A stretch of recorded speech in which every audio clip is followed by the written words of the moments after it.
بسم اللہ الرحمن الرحیم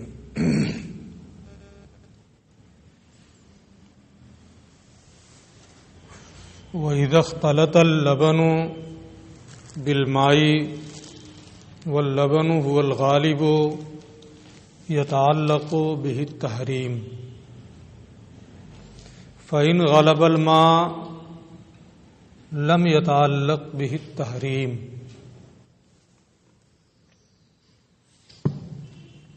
یہ رضاعت کی بحث چل رہی ہے، اس کے کئی مسائل اب تک آپ پڑھ چکے ہیں۔ یہاں سے رضاعت ہی کی ایک دوسری صورت کا یہ ذکر کر رہے ہیں، اور وہ یہ ہے کہ جب عورت کا دودھ پانی میں مخلوط ہو جائے، پانی میں مل جائے، تو اس کی دو صورتیں ممکن ہیں، یا تو دودھ غالب ہوگا یا پانی غالب ہوگا۔ دونوں صورتوں کا یہ حکم بتاتے ہیں کہ اگر عورت کا دودھ پانی میں مل گیا اور عورت کا دودھ غالب ہے تو حرمت رضاعت اس سے متعلق ہو جائے گی، لیکن اگر دودھ کے بجائے پانی غالب ہے تو اس سے حرمت رضاعت متعلق نہیں ہوگی، کیونکہ جو چیز مغلوب ہوتی ہے وہ کالعدم ہوتی ہے۔ اگر پانی مغلوب ہے تو وہ کالعدم ہوگا اور رضاعت ثابت ہو جائے گی۔ اگر دودھ مغلوب ہے تو وہ کالعدم ہوگا۔ اگر پانی غالب ہے تو دودھ یہ کالعدم ہوگا اور رضاعت ثابت نہیں ہوگی، اور اگر دودھ غالب ہے پانی مغلوب ہے تو پانی کالعدم ہوگا اور رضاعت ثابت ہو جائے گی۔ غلبہ کا اعتبار اس طرح سے ہوگا کہ اسے دیکھیں گے، اگر اس مخلوط میں دودھ کا ذائقہ، دودھ کا رنگ اور دودھ کی خوشبو باقی ہے، یہ تینوں چیزیں اگر باقی ہیں تو یہ کہیں گے کہ دودھ غالب ہے۔ ان تینوں میں سے کوئی چیز اگر ختم ہو جائے تو یہ کہیں گے کہ پانی غالب ہے۔ اسی کو یہ کہتے ہیں کہ جب دودھ عورت کا پانی میں مل جائے اور دودھ غالب ہو تو اس سے حرمت رضاعت متعلق ہوگی، اور اگر پانی غالب ہو لم یتعلق بہ التحریم تو اس سے حرمت رضاعت متعلق نہیں ہوگی۔ وَإِذَا اخْتَلَطَ بِالطَّعَامِ لم يتعلق به التحریم وَإِنْ كَانَ اللَّبَنُ غَالِبًا عِنْدَ أَبِي حَنِیفَةَ رحمہ اللہ تعالی۔ اور جب عورت کا دودھ کھانے میں مل جائے تو اس سے حرمت رضاعت متعلق نہیں ہوگی، اگرچہ کھاتے وقت دودھ ٹپک رہا ہو،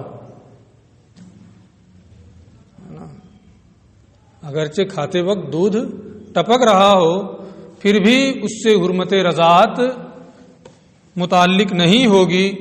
اسی کو انہوں نے کہا وَإِنْ كَانَ اللَّبَنُ غَالِبًا، اگرچہ دودھ غالب ہو، جب کھانے میں عورت کا دودھ ملا دیا جائے گا تو اس سے حرمت رضاعت متعلق نہیں ہوگی۔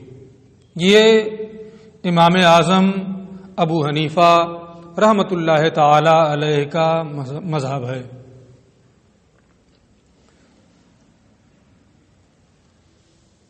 اس کی وجہ یہ ہے امام اعظم کے نزدیک کہ جب دودھ میں کھانا ملا دیا جاتا ہے تو اگرچہ کھانا کم ہو پھر بھی وہ دودھ کی قوت کو سلب کر لیتا ہے اور دودھ ہلکا ہو جاتا ہے، اور ساتھ ہی ساتھ مقصود کھانا ہوتا ہے، دودھ پینا نہیں، ورنہ الگ سے پی لیتا۔ اس لیے امام اعظم ابو حنیفہ رحمۃ اللہ تعالی علیہ یہ فرماتے ہیں کہ کھانا یہ غالب کے درجے میں ہوگا کیونکہ وہی مقصود ہے، اور وہ دودھ کے اثر کو سلب کر لیتا ہے، اس کی قوت کو سلب کر لیتا ہے اور دودھ ہلکا ہو جاتا ہے، لہذا کھانا غالب ہوگا اور دودھ مغلوب ہوگا، اور دودھ اگر مغلوب ہو تو حرمت رضاعت متعلق نہیں ہوتی ہے۔ لہذا اس صورت میں امام کے نزدیک جب کھانے میں دودھ ملے گا تو حرمت رضاعت ثابت نہیں ہوگی۔ وقالا، اور صاحبین رحمہم اللہ یعنی امام ابو یوسف اور امام محمد رحمہم اللہ نے یہ فرمایا ہے یتعلق بہ التحریم، اگر غالب ہے تو حرمت رضاعت متعلق ہو جائے گی، اور اگر مغلوب ہے جیسے اوپر تفصیل ہے ایسے اس صورت میں بھی صاحبین رحمہم اللہ تفصیل کرتے ہیں کہ غالب اور مغلوب جیسے اوپر دیکھے ہیں ایسے یہاں بھی دیکھیں گے۔ اگر دودھ غالب ہے تو حرمت رضاعت متعلق ہوگی، اور اگر دودھ مغلوب ہے تو حرمت رضاعت متعلق نہیں ہوگی۔ لیکن یہ آپ کو یہ مسئلہ بھی معلوم رہے کہ امام کا اور صاحبین کا یہ اختلاف اس وقت ہے جب اسے پکایا نہ گیا ہو، ہے نا، دودھ ڈال کے اور بھی چیزیں ڈال کر کے پکا دیا اور پکانے کے بعد کھا رہا ہے، تو اب صاحبین بھی غالب مغلوب کا اعتبار نہیں کرتے۔ کھانے کی اس طرح سے دو صورتیں عادتاً جاری ہیں، ایک یہ کہ کھانا بالکل تیار ہے، لا کے سامنے رکھا گیا، اسی میں دودھ ڈال دیا، ہوتا ہے کہ نہیں ہوتا، پھر اسی کو کھا لیا۔ اختلاف اسی صورت میں ہے نا، یہ اختلاف جو ہے اسی صورت میں ہے کہ کھانا ہے بالکل رکھا ہے کھانے کے لیے، ہے نا، اس میں دودھ ملا لیا عورت کا اور کھا رہا۔ تو امام کا اور صاحبین کا اختلاف اسی صورت میں ہے۔ ایک صورت یہ بھی عادتاً جاری ہے کہ بن رہا ہے نا، سیوئی بنا رہے ہیں، اسی میں دودھ ڈال کر کے پکا دیا، پھاڑ کر کے، ہوتا ہے کہ نہیں، پکایا اس کو نہ آگ پہ رکھ کر کے سیوئی وغیرہ ڈال کر کے، یا اور بھی کوئی چیز بناتے ہیں، کھیر بنا رہے ہیں، کیا کھیر بنا رہے ہیں، تو اس میں جب ڈال کر کے آگ پر پکا دیا تو اب نہ امام غالب مغلوب دیکھتے ہیں نہ صاحبین، کسی کا کوئی اختلاف نہیں ہے، بالاتفاق یہ فرماتے ہیں اب اس سے حرمت رضاعت متعلق نہیں ہوگی۔ تو ایسا نہ ہو کہ اس کو ہر صورت پہ آپ جاری کر دیں کہ چاہے پکایا گیا ہو یا الگ سے ڈال کر کے کھایا گیا ہو، اور ہر صورت میں اختلاف آپ کو نظر آئے، ایسا نہیں ہے نا، چونکہ یہ مشتبہ مقام ہے نا، آدمی شبہے میں پڑ جائے گا کہ ہر صورت کو عام ہے، اس لیے یہاں یہ بتانا ضروری ہے کہ اختلاف کی نوعیت جو یہ ہے کسی خاص مسئلے میں، ٹھیک ہے۔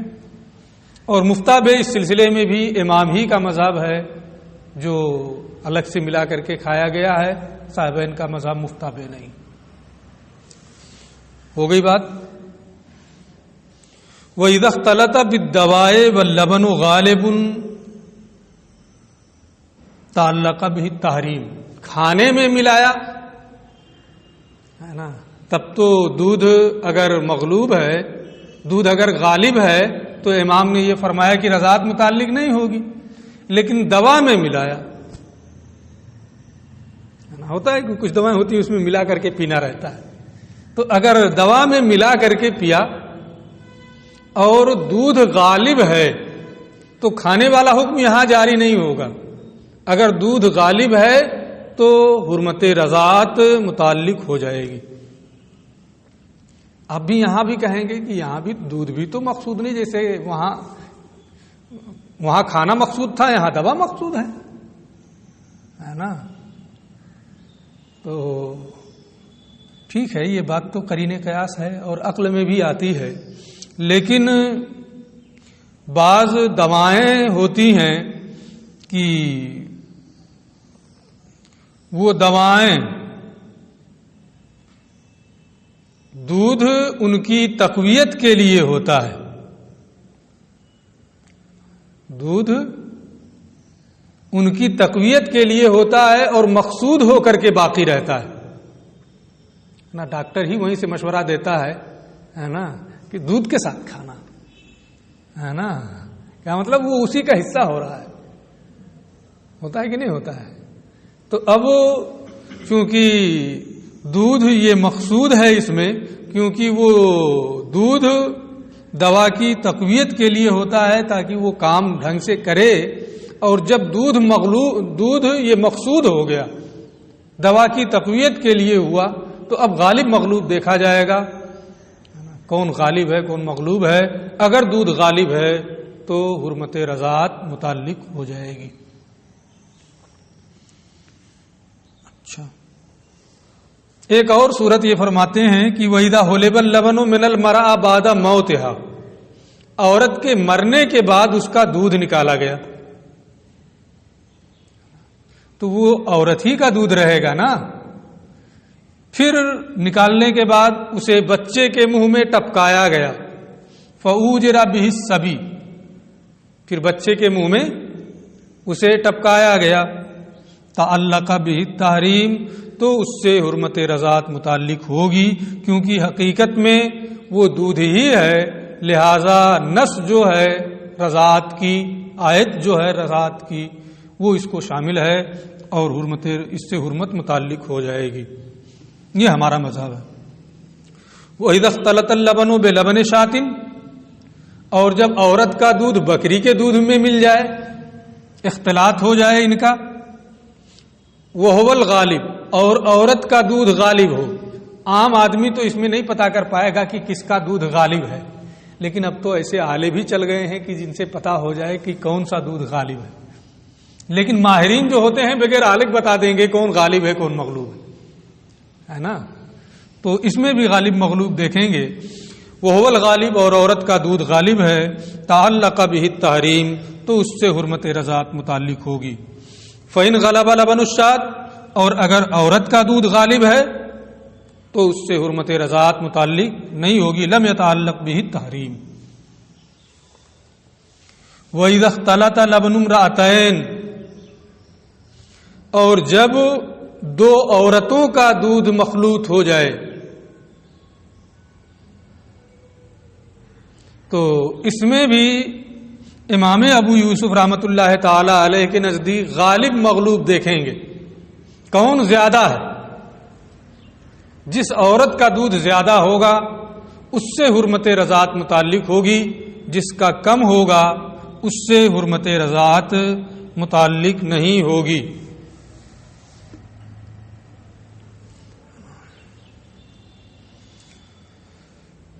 اور یہی مفتبہ ہے امام ابو یوسف کا جو قول ہے۔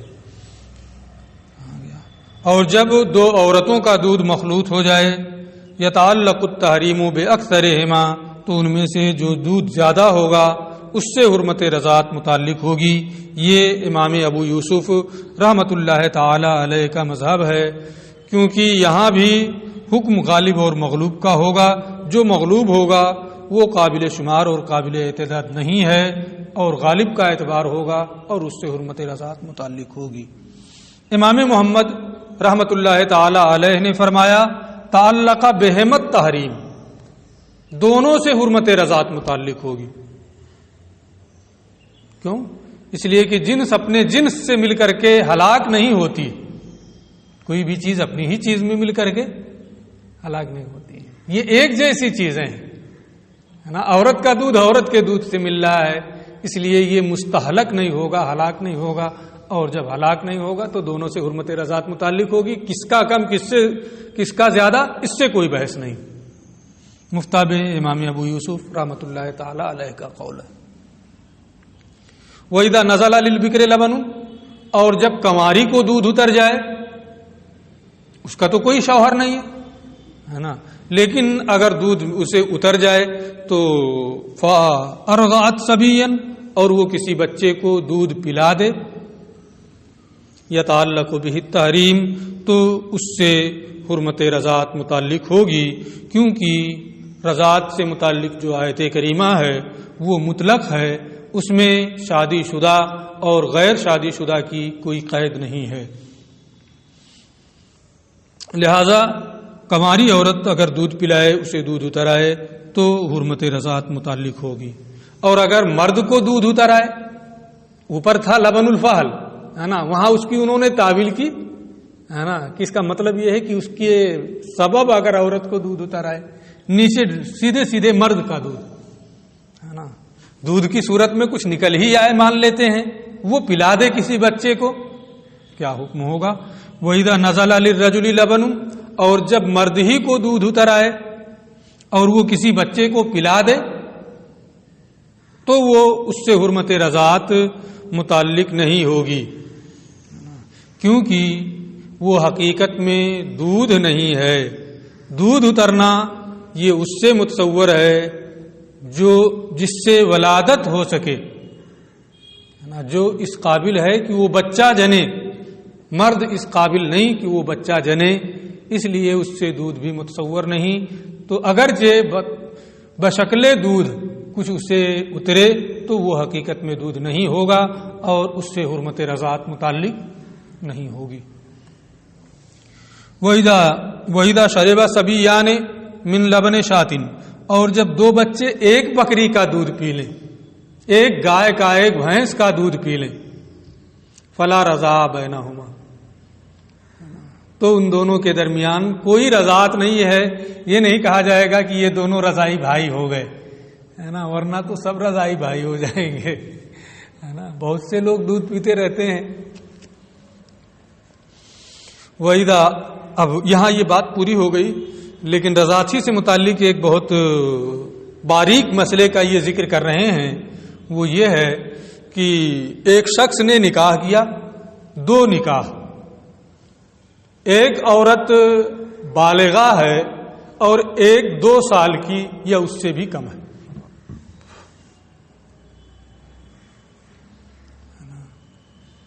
ہو گیا نکاح، ہو جائے گا کہ نہیں ہو جائے گا؟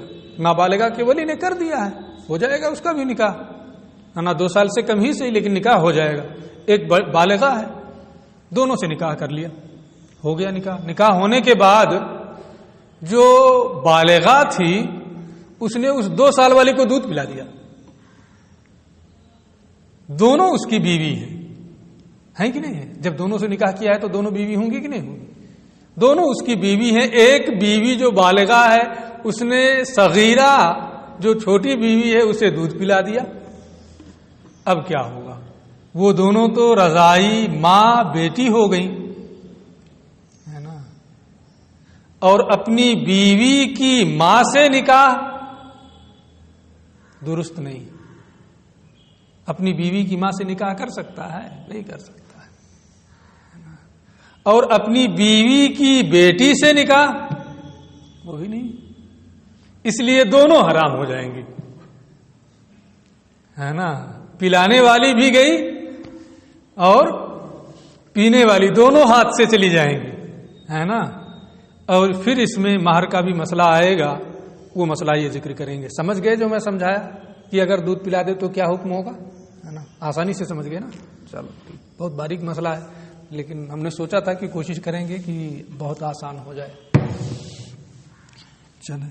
وَإِذَا تَزَوَّجَ الرَّجُلُ، اور جب کوئی مرد نکاح کر لے صغیرتن و کبیرتن، 1-2 سال 2.5 سال سے کم عمر کی بچی سے اور ایک بالغہ سے، 2 عورتوں سے نکاح کیا، فارغات الکبیرۃ الصغیرہ، اور بالغہ نے اس نابالغہ 2 سال 2.5 سال سے کم عمر کی بچی کو دودھ پلا دیا، حرمتا علی الزوج، تو دونوں اپنے شوہر پر حرام ہو جائیں گی، اس لیے کہ یہ رضائی ماں بیٹی ہو گئیں، اور رضائی ماں اور بیٹی کو نکاح میں جمع کرنا کیا ہے؟ حرام ہے۔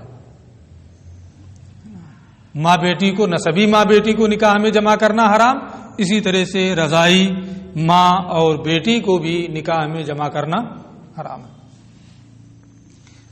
اب فَإِنْ كَانَ لَمْ يَدْخُلْ بِالْكَبِيرَةِ، اگر شوہر نے کبیرہ سے دخول نہیں کیا ہے، فَلَا مَهْرَ لَهُ، تو اس کبیرہ کو کچھ نہیں ملے گا، مہر میں کچھ بھی نہیں ملے گا، کیونکہ یہاں فرقت کا سبب، دونوں میں علیحدگی کا سبب شوہر ہے یا عورت ہے؟ دودھ عورت نے پلایا ہے نا، تو دونوں میں علیحدگی کا سبب کون ہے؟ عورت ہے۔ تو یہ چونکہ سبب فرقت عورت ہے، اسی کی جانب سے یہ چیز ہوئی ہے، تو جیسے اگر عورت مرتد ہو جائے تو وہاں سبب فرقت عورت ہے، اگر دخول سے پہلے وہ مرتد ہو گئی تو اسے مہر نہیں ملتا ہے، ایسے ہی یہاں بھی فرقت اسی کی وجہ سے ہو رہی ہے، لہذا اگر دخول سے پہلے ایسا ہوا ہے تو اسے مہر نہیں ملے گا۔ وَلِلصَّغِيرَةِ نِصْفُ الْمَہر، اور صغیرہ کو آدھا مہر ملے گا، کیونکہ صغیرہ کی جانب سے وجہ فرقت صغیرہ نہیں ہے، اس کی وجہ سے یہاں علیحدگی نہیں ہو رہی ہے۔ آپ کہیں گے دودھ تو پیا ہے اس نے، تو سبب فرقت وہ بھی ہے کہ نہیں؟ تو ارتضاء دودھ پینا یہ اگرچہ اس کا فعل ہے، لیکن یہ غیر معتبر ہے۔ جیسے کہ کوئی صغیرہ اگر اپنے مورث کو قتل کر دے تو وہ وارث رہے گی، اس کا فعل غیر معتبر ہوگا، لیکن بالغ ہو کر کے ایسا کرے تو اس کا فعل معتبر ہوگا، ہے نا؟ ایسے ہی یہاں اگرچہ دودھ پینا یہ اس کا اپنا فعل ہے، لیکن یہ اس کے حق کو ساقط کرنے میں غیر معتبر ہے، وہ صغیرہ ہے، لہذا یہ سبب فرقت اس کی جانب سے نہیں ہے، اور جب سبب فرقت اس کی جانب سے نہیں تو اسے آدھا مہر ملے گا، وہ قابل جمع بھی نہیں ہے نا، اس لیے آدھا مہر ملے گا۔ اب یہ آدھا شوہر اسے دے رہا ہے صغیرہ کو، تو یہ اپنے پاس سے دے گا یا اس کبیرہ سے کہے گا دو، تم نے سب کچھ کیا ہے، تم ہی یہ آدھا بھی دو تاکہ ہم اس کو دے دیں؟ یہ کہتے ہیں اس میں ذرا تفصیل ہے نا۔ کیا تفصیل ہے اس کو یہ فرماتے ہیں، وَيَرْجِعُ بِهِ الزَّوْجُ عَلَى الْكَبِيرَةِ، اور اس نصف کے لیے شوہر کبیرہ سے رجوع کرے گا، یعنی دو ہم اس صغیرہ کو دیں، کب؟ ان کانت تعمدت بِهِ الفساد، اگر اس نے جان بوجھ کر کے نکاح فاسد کرنے کے لیے ایسا کیا ہے۔ بچی کو کوئی ضرورت نہیں تھی دودھ پلانے کی، اس نے سوچا بلا وجہ کہ اس کے جال میں پھنسے ہیں، لاؤ دودھ پلاؤ اور آزاد ہو جا، ہو سکتا ہے نا۔ تو اگر جان بوجھ کر کے اس نے فساد نکاح کے لیے یہ کام کیا ہے تو شوہر اس سے وہ نصف مہر وصول کرے گا جو اسے صغیرہ کو دینا ہے۔ لیکن اگر فساد نکاح کے افساد نکاح کے لیے جان بوجھ کر کے اس نے ایسا نہیں کیا ہے، وَإِن لَّمْ يَتَعَمَّدْ، اور اگر جان بوجھ کر اس نے نہیں کیا ہے، فَلَا شَيْءَ عَلَيْهَا، تو اس کے ذمہ کچھ بھی نہیں ہوگا۔ ٹھیک ہے. ایک چیز اور بھی بہت اب چل رہی ہے، آپ لوگ بھی سنتے ہوں گے چونکہ معاشرے ہی میں رہتے ہیں، کہ جب رشتہ لگتا ہے اور کہیں خاندان میں لگنا ہو یا قریب میں رشتہ لگ رہا ہو، کسی ایک کی ماں کو، چونکہ قریب قریب ہیں سب، خاندان ہی کے ہیں، مثال کے طور پہ بہت قریبی ہیں سب، اگر کسی کی ماں کو یہ رہتا ہے یار ہمیں یہ رشتہ پسند نہیں ہے، تو سب لوگ چاہتے ہیں کہ ہو جائے، اسی میں بیچ میں وہ ایک شوشہ چھوڑ دیتی ہے، میں نے اس کو دودھ پلایا ہے نا، تاکہ ہوتے ہوتے بھی نہ ہو پائے. اب کون کرے گا، ہے نا؟ اور کوئی صورت نہیں بچی تھی کہ یہ نکاح یہ نہ ہو، تو سب سے اہم شوشہ اس نے، ہے نا، چھوڑ دیا کہ میں نے اس کو دودھ پلایا ہے، سب رضائی بھائی بہن ہے. ہوتا ہے کہ نہیں ہوتا ہے؟ ایسا ہوتا ہے نا. تو اس لیے ہے نا حکم یہ ہے کہ ثبوت رضاعت کے لیے خالی اس کا کہنا معتبر نہیں ہوگا. لوگ مسئلہ نہیں جانتے ہیں، اس لیے ہوتا رہتا ہے نا. صرف عورت کا کہہ دینا کہ میں نے دودھ پلایا ہے، اس سے رضاعت ثابت نہیں ہوگی. گواہ چاہیے 2 مرد یا 1 مرد اور 2 عورتیں. اگر کوئی گواہ نہیں ہے تو وہ کہتی رہے، چاہے جو جتنی بار کہے، اس سے رضاعت متعلق نہیں ہوگی، حرمت رضاعت ثابت نہیں ہوگی.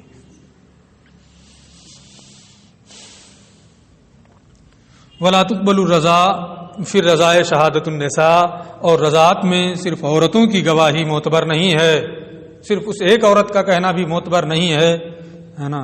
منفردات، صرف عورتیں گواہی دیں یہ بھی معتبر نہیں. اصل میں کیا ہے کہ شہادت کا بیان اگر آپ نے پڑھا ہوگا، نہیں ابھی پڑھا ہے شاید، یا پڑھیں گے، کہ کچھ چیزیں ہوتی ہیں کہ اس میں صرف عورتوں کی گواہی مان لی جاتی ہے.